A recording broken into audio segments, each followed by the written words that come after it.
Kanhangad art forum ആഭിമുഖ്യത്തിൽ S Janaki അനുസ്മരണവും ഗാനാഞ്ജലിയും നടത്തി. തേനും വയമ്പും എന്ന പേരിൽ ആലാമിപ്പള്ളിയിലെ ഫ്രണ്ട്സ് ക്ലബ്ബ് ഹാളിൽ സംഘടിപ്പിച്ച പരിപാടിയിൽ അഡ്വക്കേറ്റ് PV ഹരീഷ് അനുസ്മരണ പ്രഭാഷണം നടത്തി. This news sponsored by Shobhika Weddings, Big Mall, Kaanyangad, Kozhikode, Koilandi and Kuttiyadi. അനശ്വര ഗായിക എസ് ജാനകിയുടെ നിറവാർന്ന ഓർമ്മകൾ നെഞ്ചേറ്റിക്കൊണ്ടാണ് കാഞ്ഞങ്ങാട് ആർട്ട് ഫോറം അനുസ്മരണം സംഘടിപ്പിച്ചത്. ജാനകിയമ്മ ആലപിച്ച ഗാനങ്ങൾ കോർത്തിണക്കിയുള്ള ഗാനാഞ്ജലിയോടുകൂടി നടത്തിയ പരിപാടിക്ക് തേനും വയമ്പും എന്നായിരുന്നു പേര്. ആലാമിപ്പള്ളിയിലെ ഫ്രണ്ട്സ് ക്ലബ്ബിൽ വെച്ച് നടത്തിയ പരിപാടി ലേറ്റസ്റ്റ് പത്രാധിപർ അരവിന്ദൻ മാണിക്കോത്ത് ഉദ്ഘാടനം ചെയ്തു. ജാനകിയമ്മയെ അനുസ്മരിക്കുന്നൊരു ചടങ്ങ് ഇവിടെ ഈ ഫ്രണ്ട്സ് ക്ലബ്ബിൽ വെച്ചിട്ടുണ്ട്. നിങ്ങൾ വരണമെന്ന് എന്നോട് പറഞ്ഞിട്ടില്ല. ചിലപ്പോൾ ബോധപൂർവമായിരിക്കും, ചിലപ്പോൾ ഈ കലയും സംസ്കാരവും സാഹിത്യവും ഒക്കെ രക്തത്തിൽ കലർന്ന ഒരാളാണ് ഞാൻ. അത് മനസ്സിലാക്കിയിട്ടായിരിക്കണം ജാനകിയമ്മയുടെ അനുസ്മരണം തേനും വയമ്പും പരിപാടി എന്ന് കേട്ടാൽ എന്തു തന്നെയായാലും ഞാൻ ഓടിയെത്തുമെന്ന് തോന്നിയത് അദ്ദേഹം മനസ്സിൽ ഉറപ്പിച്ചതുകൊണ്ടായിരിക്കും. കണ്ണൂർ സർവകലാശാല മുൻ vice chancellor doctor Khader Mangad മുഖ്യാതിഥിയായി പങ്കെടുത്തു. അഡ്വക്കേറ്റ് PV ഹരീഷ് അനുസ്മരണ പ്രഭാഷണം നടത്തി.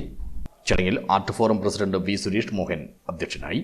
രജിത, ബിന്ദു, ദിവ്യ, സ്വാതി, രചന, സുമിത, കൃഷ്ണകുമാരി, സീമ, ലത കൃഷ്ണൻ തുടങ്ങിയവർ ഗാനങ്ങൾ ആലപിച്ചു.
സുന്ദരരാഗമായ പൊന്നോട് കുഴലിൽ വന്നൊളിച്ചിരുന്നു.